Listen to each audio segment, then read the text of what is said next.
Pertanyaan berikutnya, Buya, apa perbedaan zakat fitrah dan zakat mal? Buya, apa perbedaan zakat fitrah dan zakat mal? Baik. Yang pertama, definisinya dulu, sekaligus sebagai fungsinya. Zakat fitrah artinya zakat diri, sedangkan zakat mal artinya zakat harta. Nah, itu dari arti dulu. Adapun fungsinya, zakat fitrah itu fungsinya membersihkan diri. Jadi mengeluarkan zakat untuk membersihkan diri. Sedangkan zakat mal membersihkan harta. Meskipun sebetulnya membersihkan harta dan diri, karena yang punya harta itu diri kita. Zakat mal itu membersihkan harta.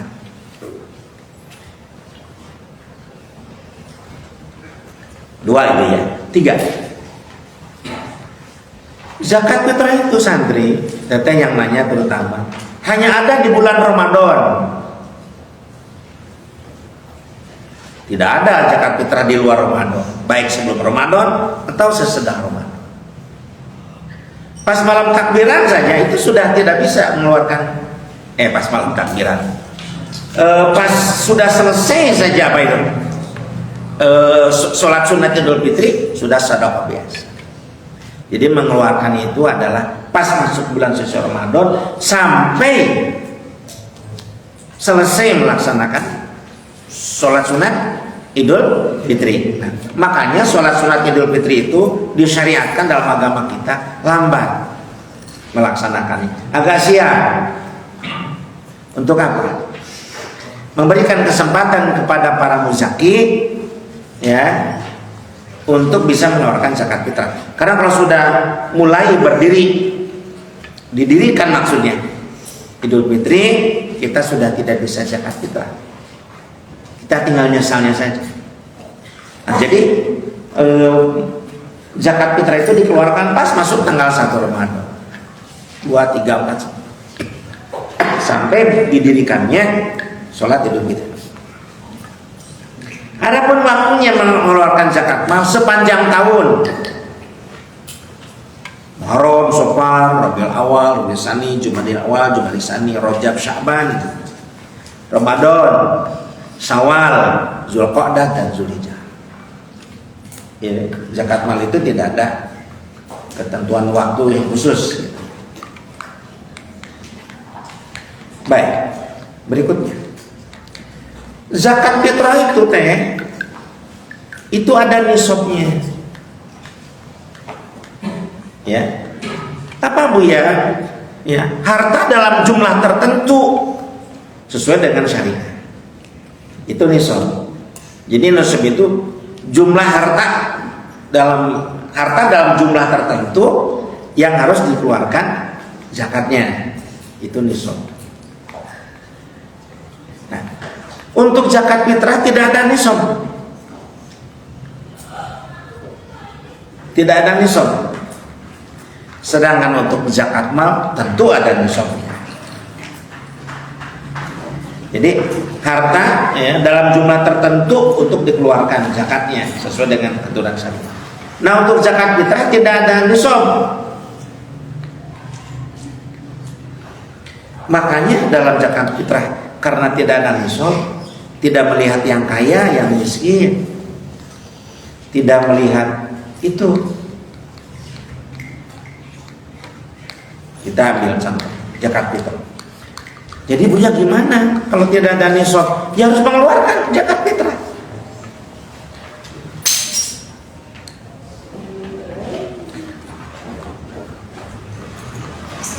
Siapa saja Buya? Semuanya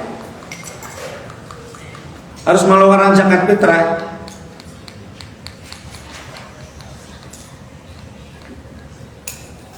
Kecuali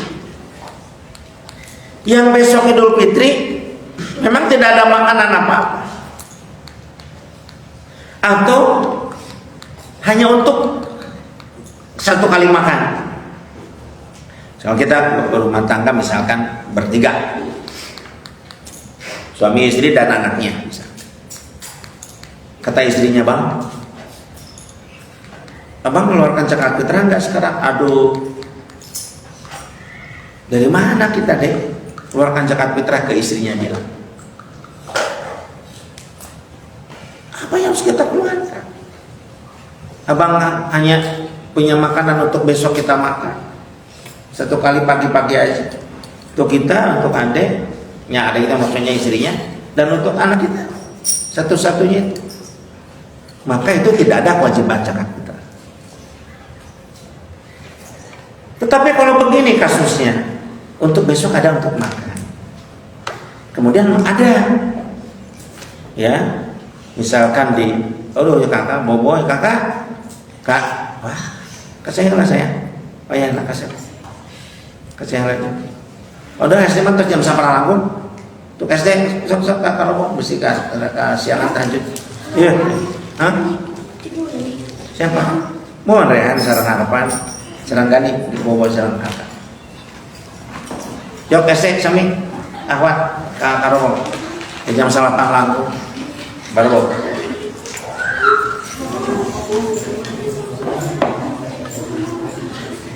Ya, tidur dulu. Istirahat.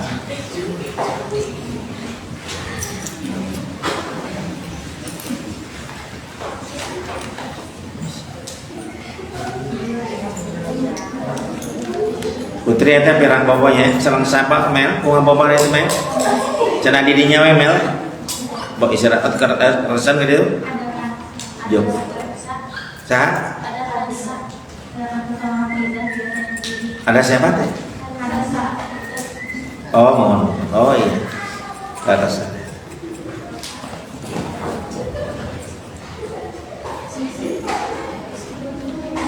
Untuk makan besok ada Idul Fitri makan. Dan ternyata di panci ya ada beras. Keluarkan beras itu untuk zakat fitrah. Nah, jadi tidak ada nisab. Tapi kalau zakat mal ada nisabnya. Contoh emas, nisabnya 84 gram. Kalau punya 84 gram, nggak usah dikeluarkan. Oh ya, aku punya emas 2 gram, zakatnya kan.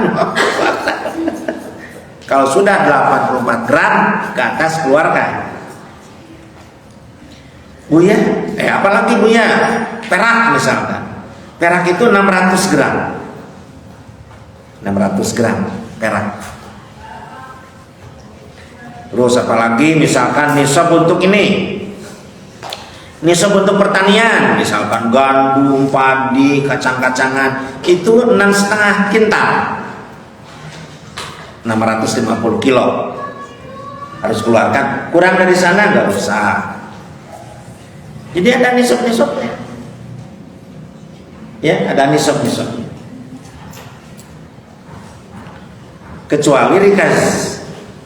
Zakat mal yang tidak ada nisabnya adalah rikaz. Apa punya rikaz itu? Adalah barang temuan, harus dikeluarkan. Nah, sudah. Jadi zakat fitrah ada nisab, zakat fitrah tidak ada nisab, zakat mal ada nisab. Baik, lanjut. Dari segi umur yang mengeluarkan zakat, zakat fitrah tidak melihat balik atau tidaknya. Pokoknya pas dia lahir baru sehari dia wajib zakat fitrah. Kalau zakat mal itu bagi yang sudah balik.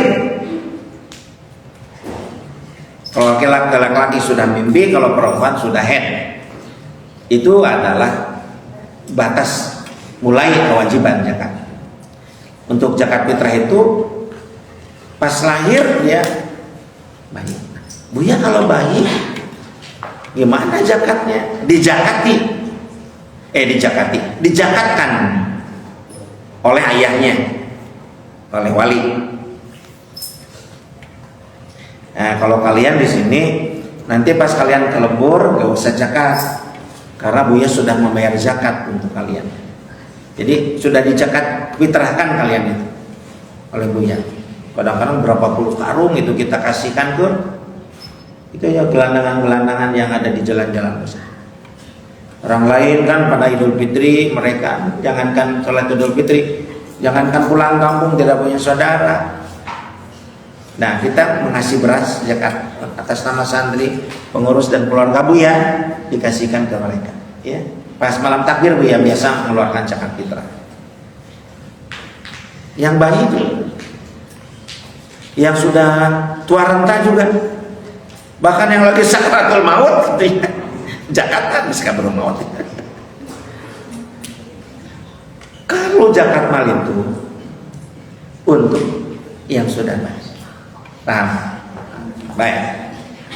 Buya dalam pengeluaran zakat fitrah. Zakat fitrah itu besarnya 2,5 kilo makanan pokok. Ya, 2,5 kilo makanan pokok. Itu satu sosis sebetulnya.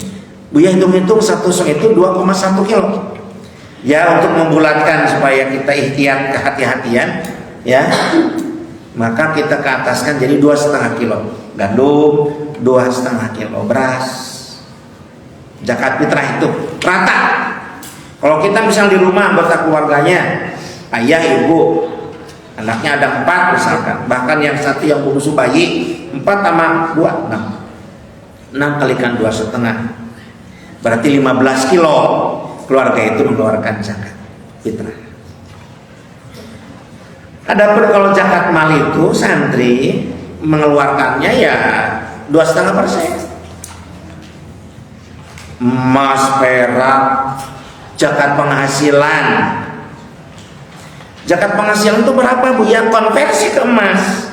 Kalau harga emas sekarang 84 gram kan harga emas 1 juta, berarti seseorang tuh harus melakukan zakat mal sebanyak 2,5% kalau penghasilnya sudah lebih daripada 84 juta per tahun.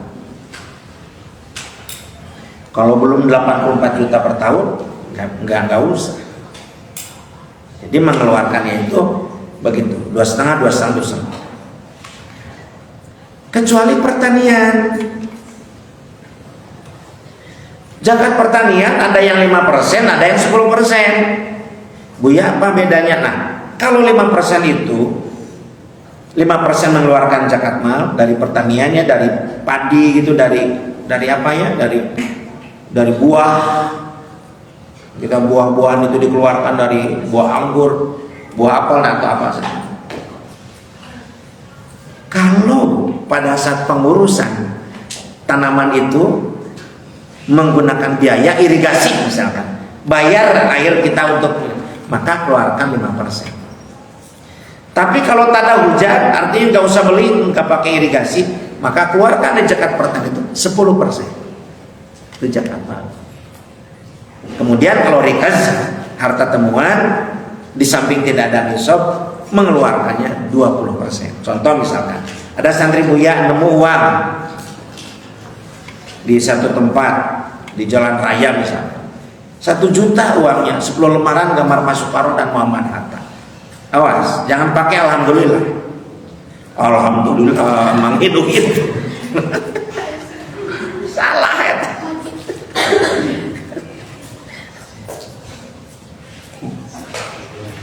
Pada saat kita menemu uang 1 juta, alhamdulillah, kita menari di atas penderitaan orang lain, anu lebih taman ceri. Eta 1 juta teh ngempolkeun artos 10 tahun. Leungit. Kepenak ku santri ulul albab. Dari salabarkeun di kosa atuh. Banyak orang bade ka tiap anggot yang dimenakan artos untuk moal mungkin kan. Udah milik kita. Dari 1 juta itu keluarkan 20%. 200.000 keluarkan, yang 800.000 untuk kita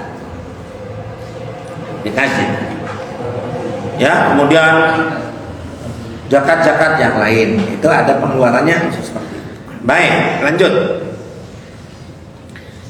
Kemudian Buya berkenaan dengan itu ya, udah itu ya. Apalagi ya perbedaannya? Oh, asnafnya. asnaf zakat fitrah diutamakan pokoro masakin. Tapi kalau kondisinya begini, Buya, kan zakat fitrah harus dikeluarkan oleh semua orang. Ya. Ada dalam komplek, satu komplek itu komplek The Have. Misalkan Pondok Indah lah, itu komplek Pondok Indah di Jakarta. Wah, rumah pejabat, rumah artis, itu tidak ada rumah Sageng Kanang Japati. Wah, rumahnya istana ini. Orang zakat fitrah itu di masjid itu kadang-kadang menggunung beras itu. Masa mungkin sih dikasih lagi ke mereka yang mengeluarkan zakat? Ya, maka bukan ke pokok masakin, karena tidak ada pokok masakin di sana. Kasih kepada KM. Kalau pada KM dikasih, bukan pada KM-nya sih, sebagai jabatannya, sebagai fisabilillah. Ke siapa lagi, Bu ya? Amilin yang urus zakat itu, ada hak. Ke siapa lagi, Bu ya?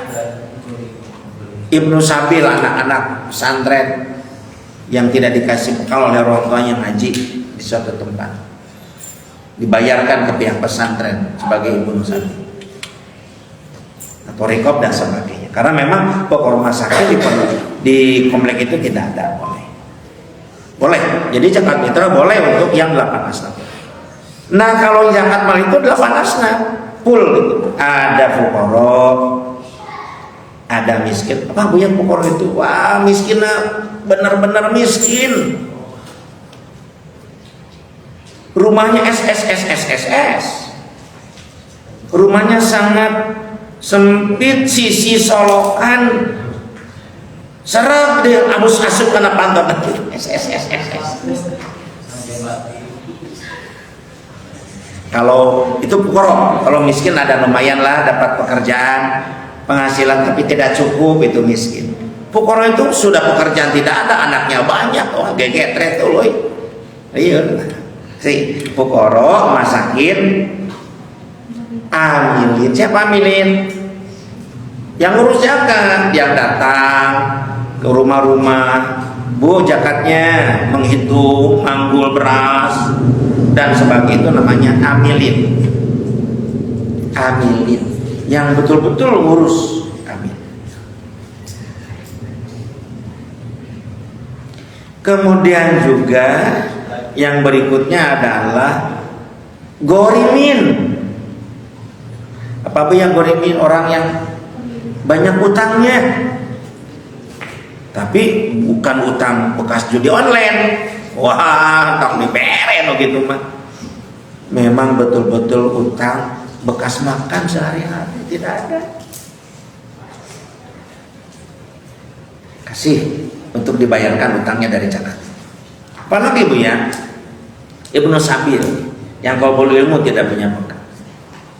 Mu'alaf yang baru masuk Islam itu harus dikasih zakat atau dibelikan zakatnya, dibelikan buku pelajaran agama dasar, belikan sarung, belikan mukena, kopiah, sajadah, Quran,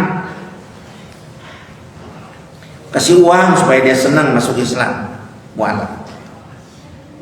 Kemudian yang berikutnya adalah riqab. Apa riqab? Budak belian. Dia sudah sering mengatakan seperti itu. Ya. Dan fisabilillah, para ustaz, para jangan, para kiai yang berjuang di jalan Allah, para mujahid, itu kasih, itu asnaf. Baik. Apalagi punya perbedaannya, masih ada sedikit lagi. Teknis, ya. Teknis mengeluarkannya begini, untuk zakat fitrah ataupun zakat mal. Bisa masing-masing datang ke mustahik. Apa pun yang mustahik? Ya objek zakat. Boleh baik zakat fitrah ataupun zakat mal. Atau kita menitipkan ke panitia, ya sebut dengan amilin. Nanti pihak Pak amilin yang ngurus-ngurus pembagiannya. Boleh. Contoh, gimana Bu, kan gini, masjid dari rumah saya jauh, memang ada di masjid amilin, tapi di belakang rumah saya ada satu keluarga yang serba kekurangan. Boleh nggak Bu yang mengeluarkan zakatnya saya ke keluarga yang di depan, di belakang saya? Boleh, tapi sebaiknya konfirmasi ke panitia bahwa keluarga di belakang rumah saya sudah dikasih. Jangan sampai dikasih 2 kali, oleh kita dikasih, oleh pihak masih dikasih, sementara yang lain ada oleh kita tidak dikasih, oleh amilin tidak dikasih. Sebaiknya konfirmasi, sebaiknya sih tidak juga tidak apa. Jadi adanya amilin itu dalam rangka pemerataan atau dalam rangka pemanfaatan lebih mengena. Contoh, di suatu daerah misalkan banyak orang miskin, bahkan fukara, terkumpullah uang di panitia amilin namanya. Sementara di satu sisi, di sisi lain kebanyakan orangnya kaya-kaya. Jadi antara bumi dan langit, yang kaya luar biasa, yang miskin luar biasa. Terkumpullah uang, misalkan kita ambil terkumpul uang misalkan 50 juta. Nah, dari 50 juta ini untuk apa nih? Untuk berapa orang? Yang 50 juta ini untuk 50 juta ini untuk 10 orang. Berarti per orang dapat 5 juta. Boleh rata begitu atau dilihat spesifiknya secara detail. Lebih baiknya tidak bagi rata. Dilihat, oh dia sangat miskin sekali, anaknya banyak, orang tuanya lumpuh, ayahnya, si ibunya yang jualan gorengan misalkan. Wah, ini mah harus 10 juta dikasihnya. Ibu mau nggak disekolahkan, dikursuskan menjahit? Mau. Kita bilang ke kursus menjahit, Bu, gratis saja ya, karena ini kan pokok yang gak apa-apa, gratis. Jadi uang 10 juta untuk dibelikan untuk apa Bu ya? Mesin jahit, dibelikan juga benang, dibelikan juga kertas untuk pola, dibelikan juga kain-kain supaya dia bisa berproduksi untuk bikin pakaian. Jadi pemberdayaan ekonomi dengan zakat yang dikelola oleh amilin itu bisa seperti itu. Ya. Jadi bisa terkumpul banyak diambil. Kalau langsung begitu ke orang-orangnya, bisa-bisa ada yang banyak numpuk di orang itu, ada yang tidak. Karena tipe orang miskin itu terbagi 2. Tipe yang pertama, orang miskin yang sering minta, cari informasi, dapat bantuan di mana. Nah, tipe-tipe seperti ini akan menerima banyak kalau kita masing-masing ngasih. Ada tipe yang kedua, dia tidak mau diketahui oleh orang bahwa dia miskin, malu dia minta. Orang seperti ini tipenya nggak akan dikasih karena oleh orang lain dianggap cukup padahal tidak minta. Nah gitu. Jadi sebaiknya ada amilin, sebaiknya. Meskipun juga perlu digarisbawahi, kepanitiaan amilin terutama harus sesuai dengan definisi. Amilin itu kan orang yang beramal, yang bekerja.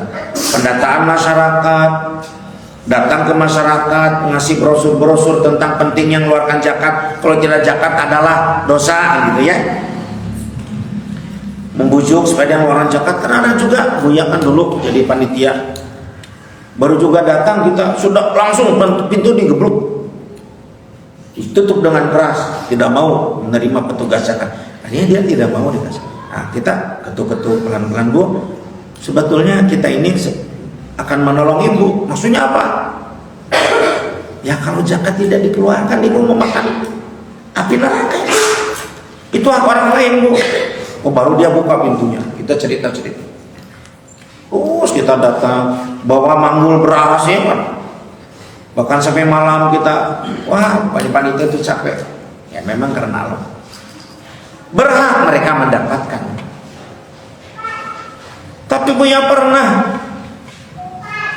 Buya yang capek dengan teman-teman, pas beras sudah mengumpul, ada yang datang dari kelurahan. Pak Ustadz, saya minta jatah. Ini Bapak dari mana? Dari kelurahan. Maksudnya jatah apa? Jatah ambilin apa? Kata Buya. Bapak kerjanya apa? Tidak ikut pendataan, tidak ikut berdakwah, tidak ikut bantu-bantu, ngilu dan sebagainya. Bapak langsung, dia marah. Gak apa-apa dimarahi oleh manusia. Kalau dia bertentangan dengan aturan Allah, enggak. Makanya Buya di mana-mana, di Mujahidin pernah jadi panitia di Popok, sudah terkenal Ustadz Pedit. Kelurahan. Buya kurang sepakat. Buya pernah diskusi dengan Menteri Agama. Langsung Buya di Jakarta. Para ulama ngumpul, Menteri Agama ada hadir saat itu. Juga Menteri Keuangan datang. Buya kira mau apa? Diundang oleh Menteri Agama. Ternyata Menteri Agama saat itu mau zakat umat Islam itu dikelola oleh negara. Masjid, pesantren, lembaga dakwah dan sebagainya tidak boleh ngurus zakat. Wah, Buya ngacu. Saya tidak setuju Pak Menteri, kata Buya. Bapak sudah yakin negara kita clean government, kata Buya. So, kalau sudah clean government, kata Buya, oke lah.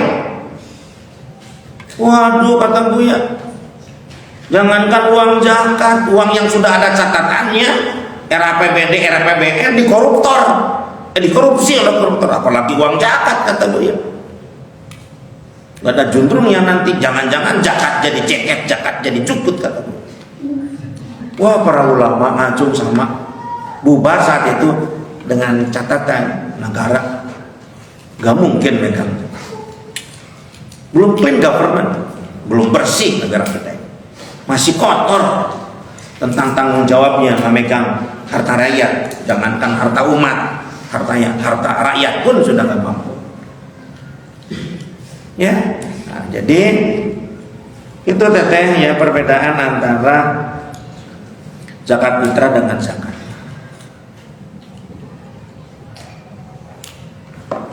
Baik, ada pertanyaan sampai di sini sebelum dilanjut? Ada waktu setengah jam lagi. Ya, Aniandi silakan. Ya. Kalau dikasih itu barang temuan. Dikasih ya. Nanti dia segala macam barang temuan. Iya. Iya, segala macam barang temuan. Itu mereka kalau orang pernah bahas kalau misalnya mahasiswa itu mau jangka waktu berapa lama dulu gitu, baru boleh di akun hak milik kita. Oh. Kalau dulu ya. Iya. 40 tahun. Itu yang Buya maksud. Pada saat sebelum 40 tahun ada yang datang meminta itu, kita harus mengembalikan. Makanya kalau kita menemukan barang yang sangat besar, mahal sekali, itu harus hati-hati dijualnya, dikeluarkan. Tapi kalau uang yang tadi 1 juta, menurut pandangan Buya untuk beberapa puluh tahun ke depan itu uang 10 juta itu menjadi uang 1 juta harganya itu saat itu. Jadi artinya sudah tidak ada itu lagi, makin ke sana. Jadi ya, kalau misalkan barang temuannya di misalkan emas atau bongkar apa gitu, tapi ditemukan di lahan orang lain, yang memiliki namanya itu di lahan orang lain. Kan biasanya tuh kalau nemu barang temuan dengan pemerintah kan otomatis dia posisi pemerintah tuh, walaupun kita yang memiliki itu gimana? Oh, itu tergantung hukum pemerintahan itu sendiri. Tapi secara hukum internasional, kalau menemukan dalam satu itu, otomatis itu diambil oleh pemerintah. Otomatis diambil pemerintah. Meskipun sebetulnya kita ada nego lah. Artinya kita dikasih berapa persen sebagai bentuk jasa menemukan. Buya lebih setuju begitu, karena kalau tidak begitu, nanti negara tidak bisa mengelola dengan baik. Nanti rakyat akan berebut-rebut, sehingga nanti akan terjadi gesekan di masyarakat itu. Yang zakat pertanian itu tadi 5% sama 10%. Iya. Berarti setiap pertanian yang dikelola, kalau misalnya kayak beli pestisida terus pupuk itu kan pada dia sendiri. Iya. Berarti benar-benar yang 5% itu yang clear dia tuh nanam pakai manual. Oh, baik. Oh, tidak. Jadi agama itu tidak bisa berkembang sesuai dengan keadaan. Pestisida, obat-obat itu kan itu datang belakangan. Tapi yang paling pokok adalah masalahnya termasuk air. Karena begini ya, perlu tahu dan sadar tahu. Untuk zaman sekarang ya, kalau kita mengelola pertanian tanpa obat-obatan sudah tidak mungkin tumbuh. Kecuali kalau semuanya tanpa obat-obatan akan tumbuh. Karena pada saat obat-obatan dan yang tidak pakai obat-obat itu otomatis dia terlindaslah oleh pengaruh daripada obat. Jadi apa artinya itu di luar perhitungan itu. Yang diperhatikan adalah airnya yang paling pokok. Apakah irigasi atau tak ada hujan gitu saja. Adapun tentang pengobatan dan sebagainya itu tidak termasuk. Obat-obat banyak keluar, gitu. Tapi tak ada hujan tetap 10%. Gitu, ya. Bagus tuh dari Teteh yang nanya soalnya.